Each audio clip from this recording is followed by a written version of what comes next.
안녕하세요. 배신의 장미 인생 극장입니다. 너무 춥죠? 꽁꽁 얼었습니다. 산책하던 중에 하늘이 너무 이쁘더라고요. 하지만 건강 조심 또 조심입니다. 지금 시각은 오후 2시 46분을 넘어가고 있는데요. 오늘도 저와 함께 해주셔서 너무 감사드려요. 그럼 오늘의 사연 들어가겠습니다. 저와 남편은 흔히 말하는 연인으로 시작한 사이가 아니었습니다. 처음부터 연애 감정이 오갈 수 있는 관계도 아니었고, 오히려 그 반대에 가까운 관계였죠. 저는 남편보다 3살이 많았고, 남편이 고등학생이었던 시절, 저는 이미 대학에 다니고 있었습니다. 그 시절에 저는 취업을 준비하며 앞날을 고민하던 평범한 대학생이었고, 남편은 수능과 성적에 발이 묶인 평범한 고등학생이었어요. 저와 남편의 인연은 과외 선생님과 제자로 시작됐습니다. 그렇게 저는 남편의 수학과외를 맡게 되었죠. 솔직히 처음 남편을 만났을 때 이 아이가 과연 해낼 수 있을까? 그런 생각이 들 정도로 성적은 좋지 않았습니다. 수학은 6등급이었고 문제를 풀 때마다 자신 없어 보였어요.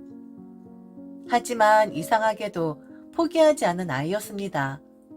한번 설명해 주면 끝까지 물고 늘어졌고 이해가 안 되면 이해될 때까지 질문을 멈추지 않았죠. 그렇게 시간이 흐르면서 남편의 성적은 조금씩 그러나 확실하게 올라갔습니다. 6등급이던 수학이 어느 순간 2등급까지 올라왔고 그 과정에서 남편의 어머니는 저를 무척이나 신뢰하기 시작하셨어요. 선생님 덕분이에요. 우리 애가 이렇게까지 할 줄 몰랐어요. 그 말들을 들을 때마다 저는 그저 제가 할 일을 했을 뿐이라 생각했습니다. 그리고 남편이 대학에 들어갈 때까지 저는 계속해서 그의 수학을 봐주었죠. 그런데 그 사이 남편은 제게 종종 이런 말을 하곤 했습니다. 저 꼭 선생님 대학 들어갈 거예요. 처음엔 웃어 넘겼죠. 제가 다니는 대학은 솔직히 말해 남편이 당시 성적으로는 꿈도 꾸기 어려운 곳이었으니까요. 그 말이 진심일 거라 생각하지 않았습니다. 그런데 남편은 정말로 말도 안 될 정도로 공부를 하기 시작했습니다. 하루에 3시간만 자고 나머지 시간은 거의 전부 공부에 쏟아붓는 생활이었어요. 제가 보기에도 무모해 보일 만큼요. 그리고 결국 그는 정말로 제가 다니던 대학에 합격했습니다. 그 소식을 들었을 때 기쁘기도 했고 놀랍기도 했고 무엇보다도 묘한 기분이 들었습니다. 하지만 그때도 저는 그저 제자가 대단하다는 생각만 했을 뿐이었죠. 그 시점에 저는 막학기였고 머릿속엔 오직 취업 생각뿐이었습니다.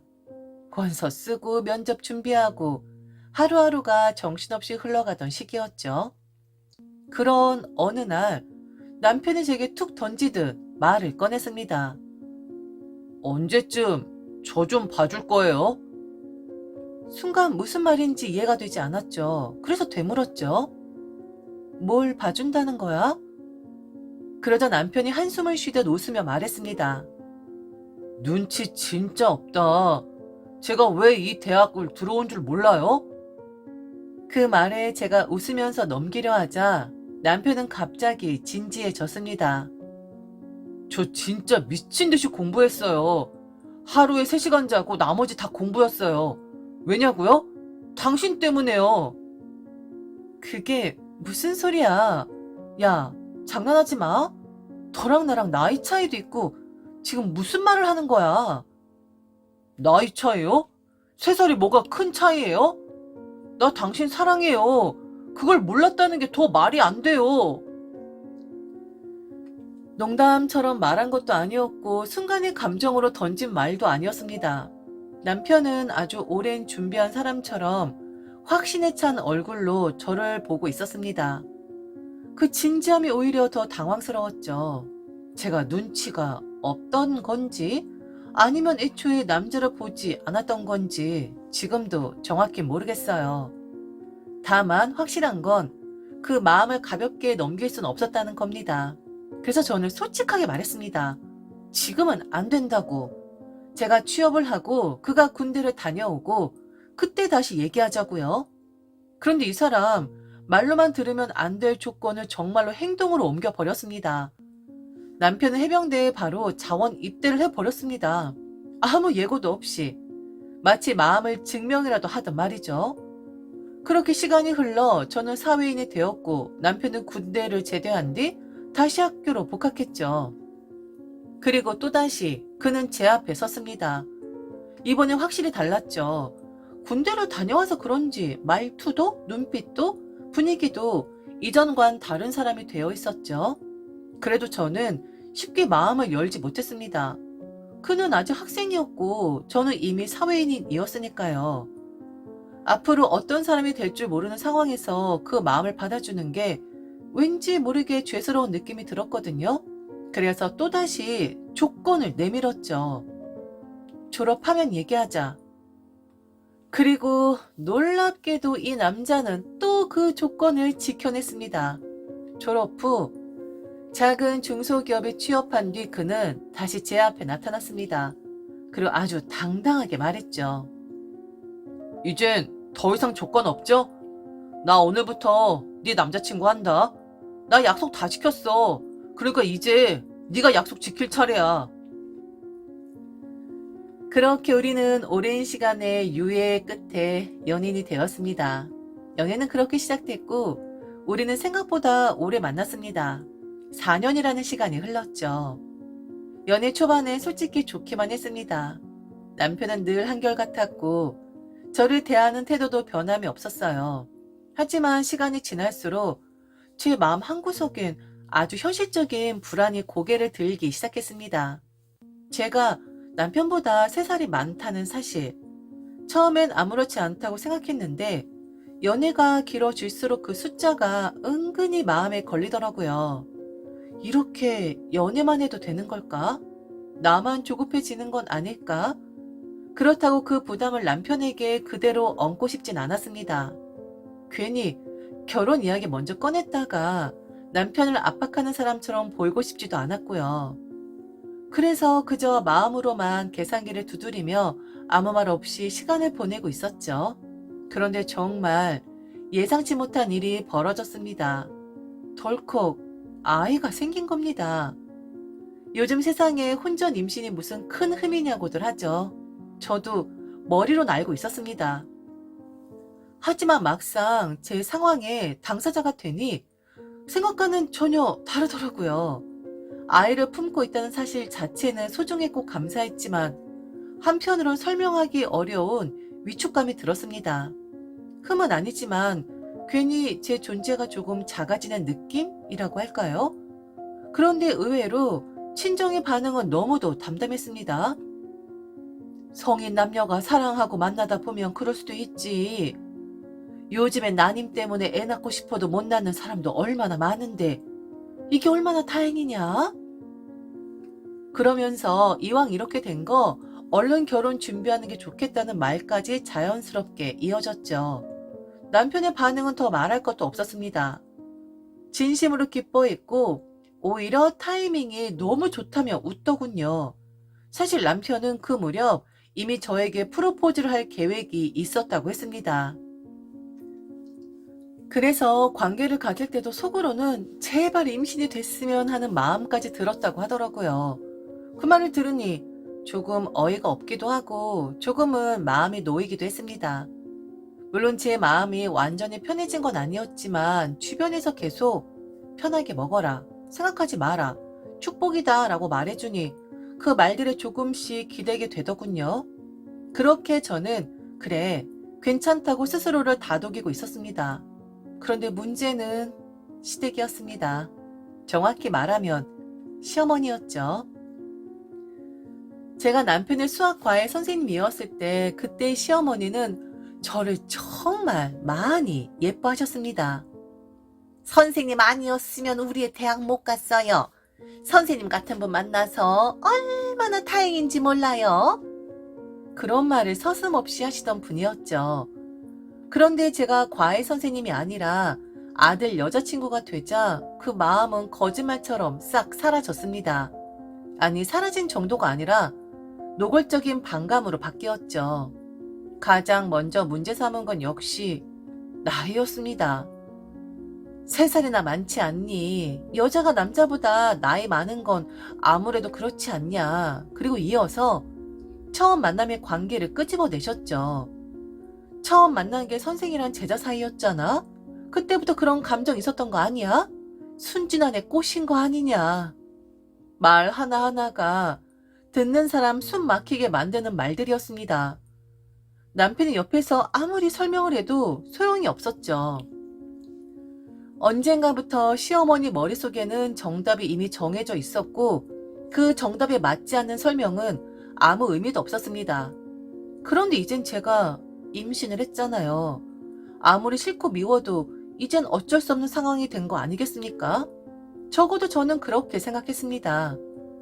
하지만 우리 시어머니는 제가 생각한 것보다 훨씬 단단한 분이셨죠. 임신 사실을 알리자마자 돌아온 말은 단 한마디였습니다. 지워라. 그 말이 너무 담담해서 순간 제가 잘못 들은 줄 알았습니다. 마침 그때 시어머니는 남편에게 계속 이직 이야기를 꺼내고 있던 상황이었습니다. 지금 회사로는 안 된다. 이직을 하든가 아니면 네 실력이 부족하면 공부를 더 하든가. 그 와중에 무슨 결혼이냐는 생각이셨던 거죠. 그래도 저는 최소한 이 상황을 받아들이지 못해도 어떻게든 말을 통하겠지라는 희망을 버리진 않았습니다. 제가 과외 선생님이었을 때 저를 그렇게 예뻐하시던 분이었으니까요. 그때는 제 말 한마디 한마디를 고개 끄덕이며 들으시던 분이었고 남편 성적이 오를 때마다 저를 은인처럼 대하셨던 분이었는데 사람이 이렇게까지 달라질 수 있다는 걸 그때 처음 알았습니다. 임신 사실 알렸을 때 시어머니는 잠시도 고민하지 않고 쏟아내듯 말했죠. 너 혹시 일부러 애 만든 거 아니니? 내가 그동안 니들 떼어놓지 않은 건 연애만 하는 줄 알고 그랬던 거야. 그런데 지금 애를 가졌다고? 아니, 나이도 많은 애가 얼마나 조심성이 없으면 이런 짓거리를 하니? 너, 내 아들 인생 망치고 싶은 거니? 저는 순간 숨이 턱 막혔습니다. 그 말 속에는 축하 같은 건 단 한 톨도 없었고 이미 결론은 정해져 있는 듯했으니까요. 마치 제가 계획적으로 누군가의 인생을 망치기 위해 덫을 놓은 사람처럼 시어머니는 저를 몰아붙였습니다. 네? 어머니, 제가 왜 그렇게 하겠어요? 제가 더 잘할게요. 그러니까 어머니, 제발. 제가 말을 이어가기도 전에 시어머니는 더 차갑게 끊어내셨습니다. 지워라. 난 허락 못해. 가뜩이나 너 때문에 그냥 아무데나 취업한 것 같아서 성질나 죽겠는데 결혼? 결혼을 한다고? 야, 너 면상 얼른 치워. 꼴 보기 싫으니까. 그 말은 단순히 반대가 아니었습니다. 제가 존재하는 것 자체가 불쾌하다는 선언이었고 제 뱃속의 아이는 실수가 아니라 죄처럼 취급받는 느낌이었죠. 그날 집으로 돌아오는 길에 남편은 제 손을 잡고 계속 말했습니다. 미안해. 내가 어떻게든 할게. 이번에 진짜 설득할게. 엄마가 원래 말이 좀 세서 그래. 하지만 저도 남편도 느꼈죠. 시어머니는 지금 감정적으로 흥분한 게 아니라 아주 오래전부터 마음속에 쌓아둔 결론을 꺼내고 있다는 걸요. 선생님일 때는 좋았고 여자친구가 되자 싫어졌고 며느리가 되는 건 절대 허락 못한다는 그 결론을요. 결국 시어머니는 끝까지 결혼을 허락하지 않으셨습니다. 그렇게 저의 결혼식은 시댁 사람들 없이 치러졌죠. 원래부터 허락을 기대하지 않았다고 스스로를 달래보려 했지만 막상 결혼식 날 혼주석 한쪽이 비어있는 걸 보는 순간 가슴이 먹먹해지더라고요. 남편은 최대한 아무렇지 않은 척 웃었고 제 친정 부모님은 더 크게 웃으며 분위기를 잡아주셨지만 그 비어있는 자리가 계속 눈에 밟혔습니다. 그래도 저는 생각했습니다. 결혼하고 아이가 태어나고 우리가 잘 사는 모습을 보여드리면 시간이 지나면 마음이 조금은 풀릴 수도 있지 않을까? 부모 자식인데 설마 평생 이렇게 등을 돌리고 살겠느냐고. 그래서 결혼 후 저는 정말 정성으로 다가갔습니다. 명절이든 어버이날이든 시어머니 생신이든 남편과 함께 선물도 챙기고 인사도 드리러 갔죠. 문을 열어주지 않을 거란 걸 알면서도 갔고 초인종을 누르기 전엔 늘 심호흡부터 했습니다. 그래도 이번엔 혹시 오늘은 이런 기대를 품고요. 하지만 돌아오는 건 늘 같은 방식이었습니다. 문전박대. 한 번은 인터폰 너머로 시어머니 목소리가 들렸습니다. 단호하고도 냉정한 목소리였죠. 나는 첫째 아들만 보고 살 거야. 앞으로 아들 하나만 낳은 걸로 생각할 거니까. 그 말도 충격이었는데 더 잔인했던 건 그 다음이었습니다. 남편이 인터폰에 대고 엄마 나야 라고 말하자 시어머니가 이렇게 되물은 거죠. 누구세요? 당신은? 그날 힘없이 제 손을 잡고 돌아가자라던 남편이 생각이 납니다. 그리고 출산 소식을 알렸을 때조차 시어머니는 문자 하나로도 반응하지 않으셨습니다. 일십, 그 말 그대로였죠.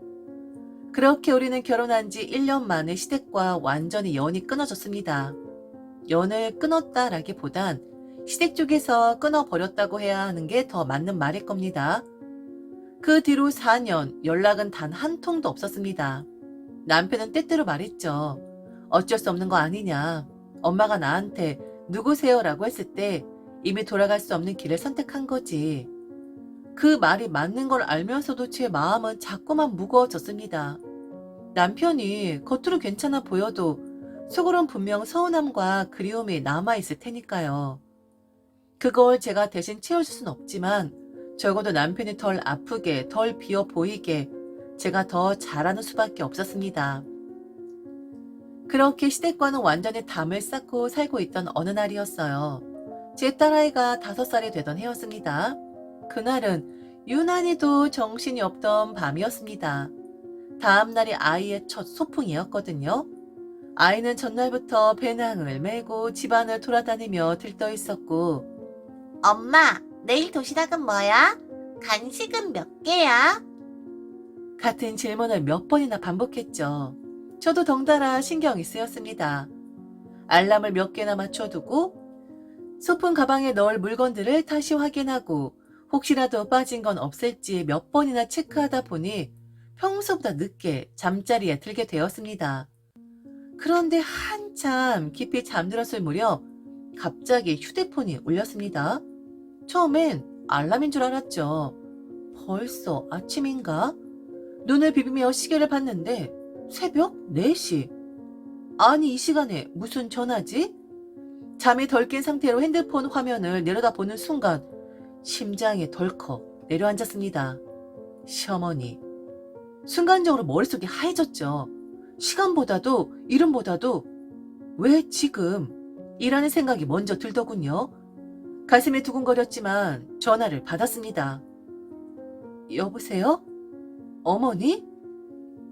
그러자 수화기 너머에 익숙하면서도 날선 목소리가 바로 튀어나왔습니다. 어머니? 어머니 무슨 어머니야? 그 한마디에 잠이 완전히 깼죠. 너 혹시 지금 잤니? 지금 목소리가 잔 목소리인데? 네? 지금 시간이 4시라서요, 어머니. 그러자 시어머니는 비웃듯 말했습니다. 아니 4시에 안 일어나 있니? 애 키우는 엄마가?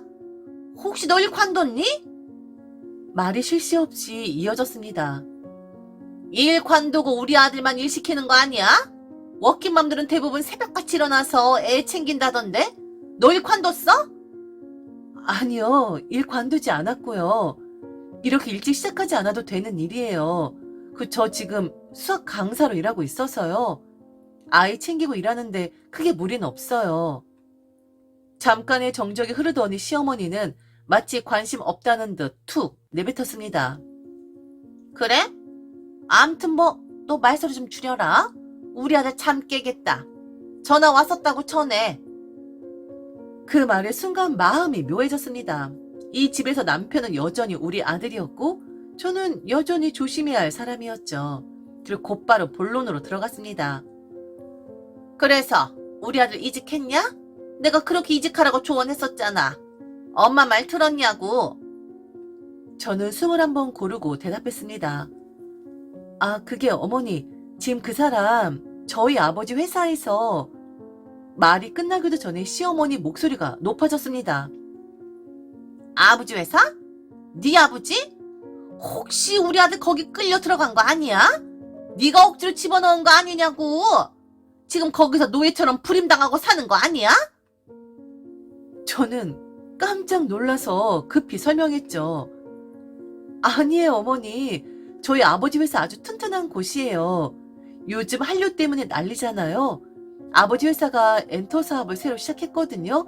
그래서 지금 그쪽 총괄을 맡고 있어요. 시어머니는 한숨 섞인 소리를 냈습니다. 엔터? 아유, 뭐 알았다. 암튼 대표 비슷한 거라는 거지? 네, 맞아요, 어머니.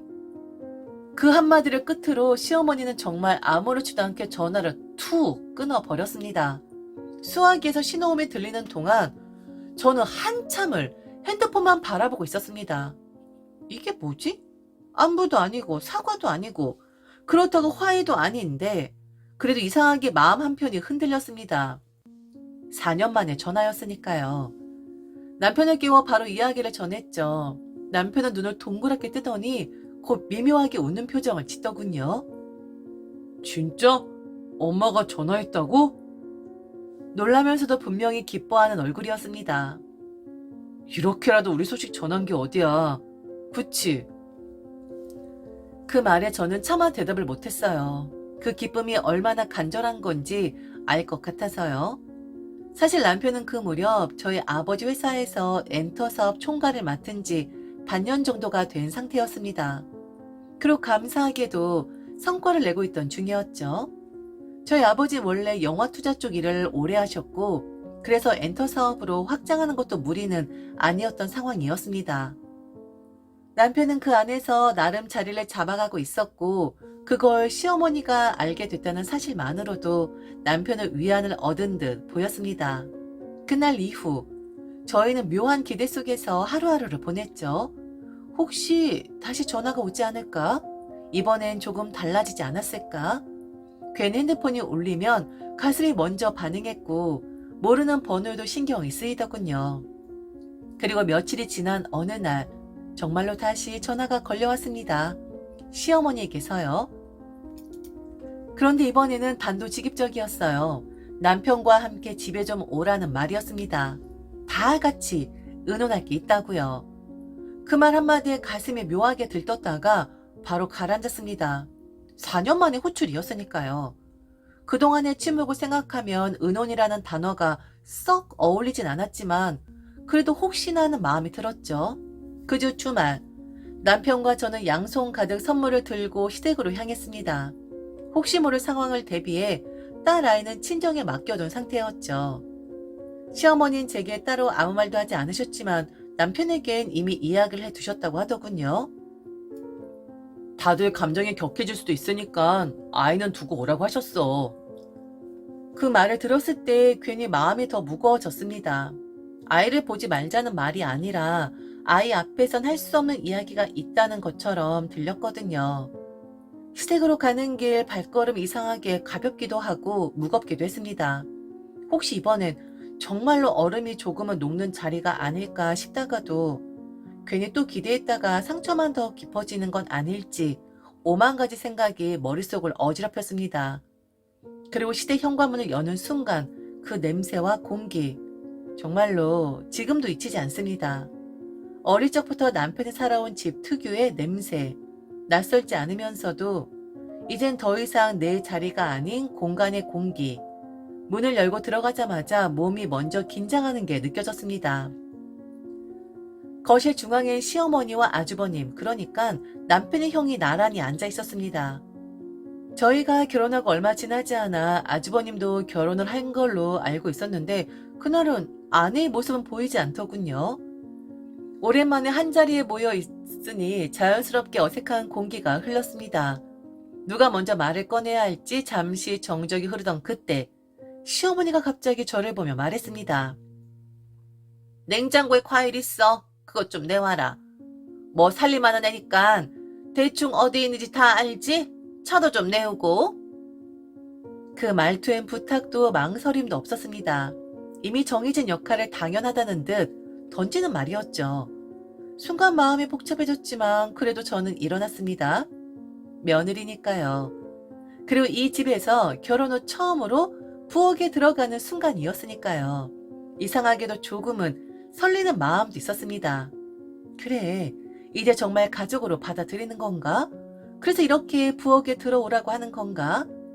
그런 마음으로 냉장고를 열고 과일을 꺼내 접시에 담고 차를 준비해 거실로 나갔죠. 하지만 제가 자리에 앉기도 전에 본론은 너무도 빠르게 시작됐습니다. 시어머니가 말했습니다. 네 형 결혼한다. 그 말에 잠깐 모두의 시선이 아주버님에게로 향했습니다. 그러자 아주버님이 웃지도 않은 얼굴로 입을 열더군요. 아이 엄마, 오랜만에 동생 만났는데 제가 직접 얘기할게요. 나 재혼해. 지난번 여자랑은 1년 살고 헤어졌거든. 말은 가벼웠지만 내용은 전혀 가볍지 않았습니다. 엄마한테 너무 못해서 그냥 내가 버렸어. 암튼 이번엔 실패하고 싶지 않네. 그래서 네 도움이 좀 필요해. 남편이 당황한 듯 물었습니다. 어떤 도움? 그리고 엄마한테 못했다니 그게 무슨 말이야? 그러자 아주버님이 피식 웃으며 말했습니다. 야 이 새끼야. 네가 엄마 마음에 대목받고 결혼했잖아. 안 그래? 안 그래요, 채소씨? 그 말이 저에게로 튀어오는 순간 몸이 순간 굳었죠. 그러니까 엄마가 내 마누라한테 얼마나 기대를 했겠냐. 그 여자도 잘못한 건 있지만 엄마도 사실 좀 심한 부분이 있었고 암튼 니들한테 받은 스트레스 그 여자한테 다 풀었다고 보면 돼. 아주버님은 마치 이미 다 정리된 결론을 설명하듯 말했습니다. 그래서 나 이혼했고. 그 말이 끝나자 시어머니가 아무렇지도 않게 덧붙였습니다. 맞아. 네 형 이혼한 건 다 니들 때문이야. 내가 좀 심하게 했지. 우리 첫째 며느리한테. 그런데 이번 며느리한텐 그러고 싶지 않아. 그래서 니들 도움이 좀 필요해. 그 순간 이 자리에 왜 불려왔는지 조금씩 윤곽이 드러나기 시작했습니다. 시어머니는 이어서 말했죠. 앞으로 그 형이 나한테 매달 200씩 생활비 줬었거든? 그건 니들이 보내라. 그동안 형이 자식 노릇했으니까 이젠 니들이 더 나서서 하라고. 네 형한테 미안한 마음 들면. 알았어? 그래도 그건 엄마, 아무리 그래도 200은 좀 많죠. 우리도 애 키우고 있고. 그래서 싫다 이거야? 너 지금 사돈 회사에 다닌다며. 뭐 총괄이라며. 그럼 대표 아니야? 며느라, 우리 아들 그냥 꽁으로 부리는 거니? 얘가 지 엄마한테 200도 못 줄 정도로 돈 못 벌어? 그 순간 머릿속이 멍해졌습니다. 4년 만에 다시 만난 가족들 이야기를 꺼내자마자 돈 이야기부터 한다는 게 도무지 믿어지지 않았습니다. 이게 다야? 이래서 연락한 거야? 아무리 생각해도 이건 다른 이유가 아니었습니다. 돈 때문이었잖아요. 그렇지 않고서야 이렇게 오랜 침묵 끝에 첫 말이 이럴 수 있을까요? 기가 찼지만 저는 최대한 숨을 고르고 말을 골랐습니다. 이 자리에서 감정적으로 나오면 이 집에서는 제 말 한마디도 제대로 들리지 않을 것 같았거든요. 그래서 정말 조심스럽게 마치 시험 답안이라도 읽듯 말했습니다. 어머니, 우선 다시 한번 너무 죄송해요. 저희 때문에 그동안 속상하셨던 거 앞으로 다 갚아드리도록 할게요. 말을 하면서도 갚는다라는 표현이 적절한지 스스로 의문이 들었지만 이 분위기에서 다른 단어는 떠오르지 않았죠. 그리고 어머니 200만 원 저희도 드리고 싶죠. 그런데 어머니 저희도 살림이 있고요. 이 사람이 앞으로 아버지 회사를 맡게 될 건 맞아요. 하지만 아직은 대표가 아니잖아요. 그리고 얼마 전에 이사를 했고 동시에 새 차도 뽑았어요. 지금 당장은 돈 나갈 곳들이 조금 있어서요. 그래서 우선은 100만 원 정도로 하면 어떨까 싶어요. 말을 마치고 아주버님 쪽으로 고개를 돌렸습니다. 아주버님, 정말 죄송합니다. 딱 1년만 어머니께 100만 원 지원 부탁드릴게요. 그 이후엔 저희가 더 노력하겠습니다. 그 순간 잠시 정적이 흐르는 듯 했는데 바로 다음 장면은 전혀 예상하지 못한 방향으로 튀었습니다.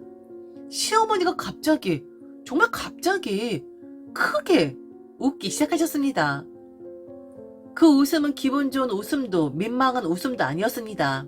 이를 드러내고 마치 남의 약점을 발견한 사람처럼 길고 날카롭게 웃으셨죠. 그리고 그 웃음 끝에 나온 말은 이거였습니다. 아이고, 웃기네. 앞으로 차례? 내가 그런 말 하는 며느리 처음 본 줄 알아? 시어머니의 목소리는 점점 커졌고 말은 칼처럼 날아왔습니다. 며느리 것들은 말이야, 입만 열면 다 거짓부렁이야. 이 상황만 모면하려고 얼굴색 하나 안 변하고 시뻘건 거짓말하는 것들이라고. 너 지금 네가 한 말 어떻게 책임질 건데? 나중에 죄송해요 하면 끝 아니냐? 그 말 한마디에 가슴이 서늘해졌습니다.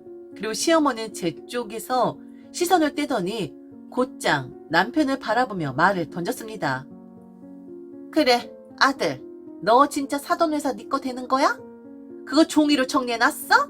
계약서 같은 거 말이야. 그럼 네 형도 거기에 취직시켜라.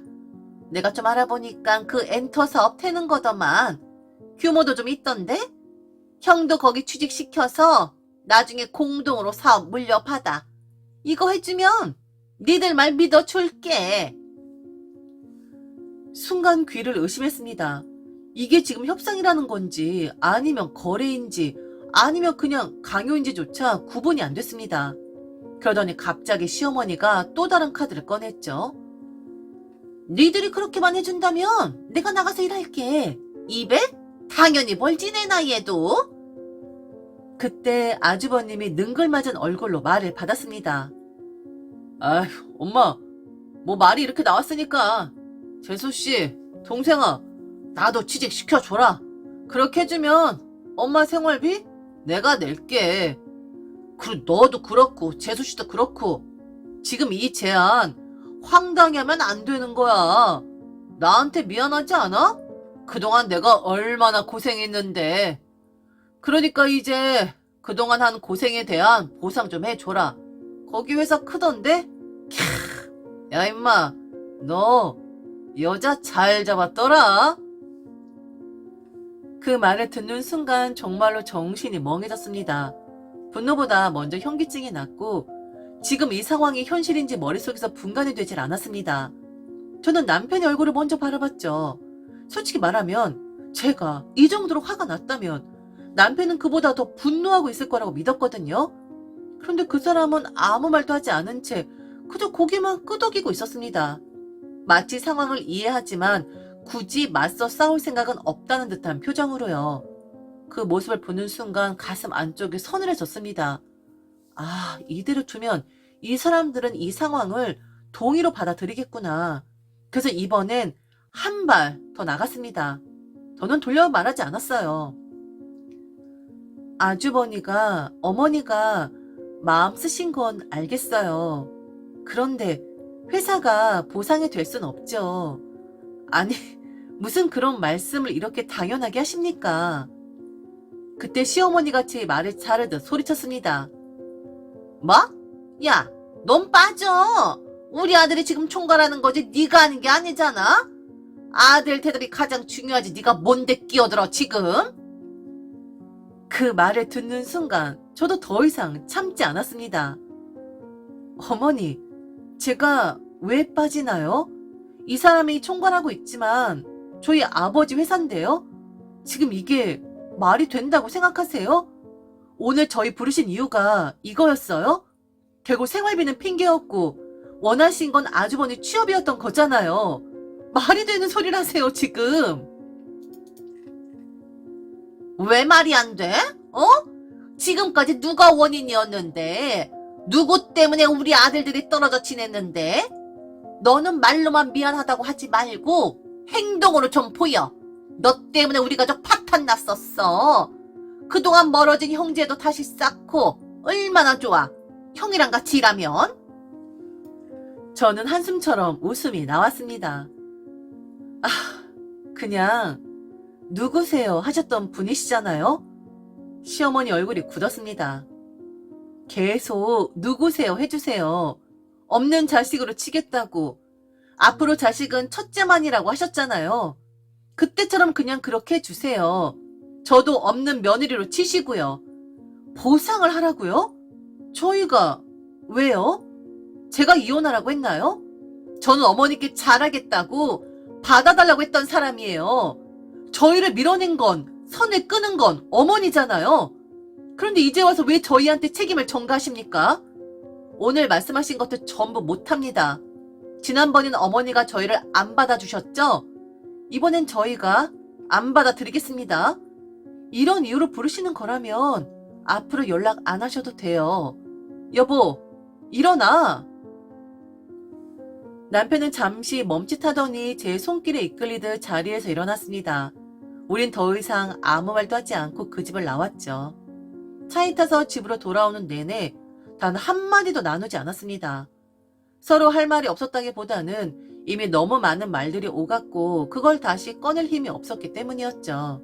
그런데 그 다음날이었습니다. 친정 아버지에게서 전화가 왔고 그 전화 너머로 들려온 말은 제 억장을 완전히 무너뜨릴 만한 이야기였습니다.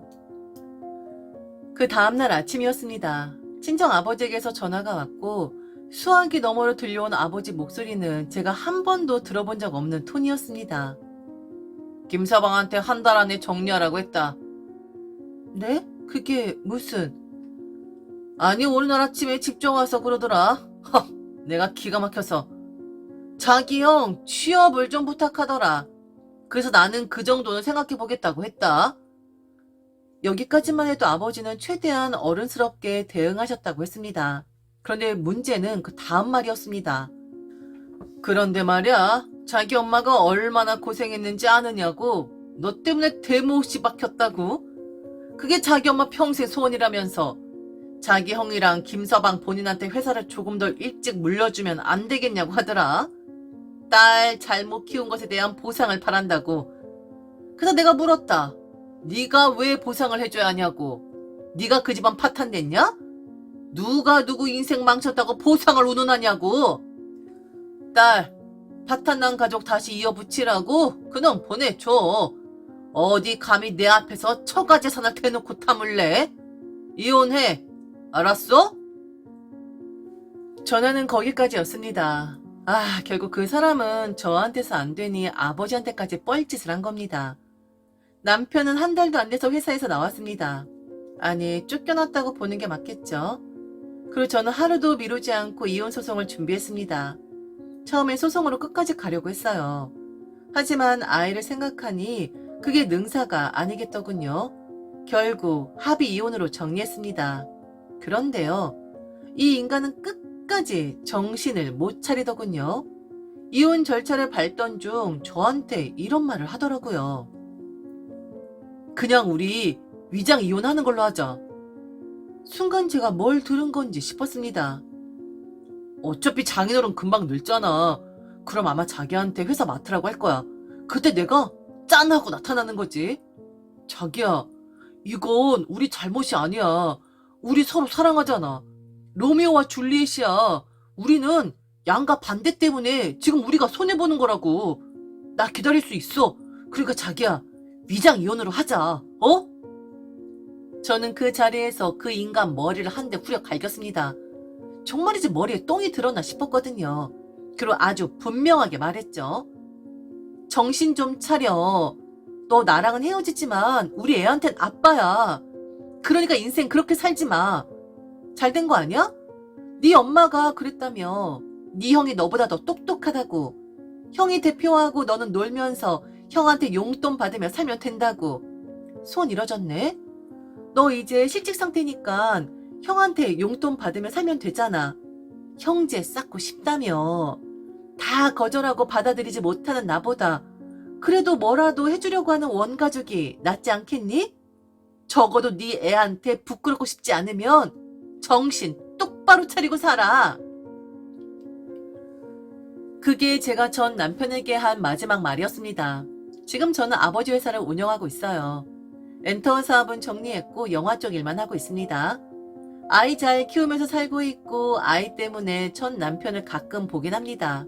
아이는 아빠가 필요하니까요. 전 남편은 여전히 자기 엄마 집에서 살고 있더군요. 그리고 재혼한다던 그 형도 재혼은커녕 아직도 그 집에서 같이 살고 있고요. 세 식구, 한때 파탄났다고 떠들던 그 가족이 지금은 본드처럼 단단히 붙어서 서로 기대며 살고 있는 걸 보니 참 흐뭇합니다. 제가 소원 하나는 제대로 이뤄준 것 같아서요. 그 집 식구들 소원 말입니다. 제 이야기는 여기까지입니다. 들어주셔서 진심으로 감사해요. 오늘도 저희 채널과 함께 해주셔서 감사드립니다.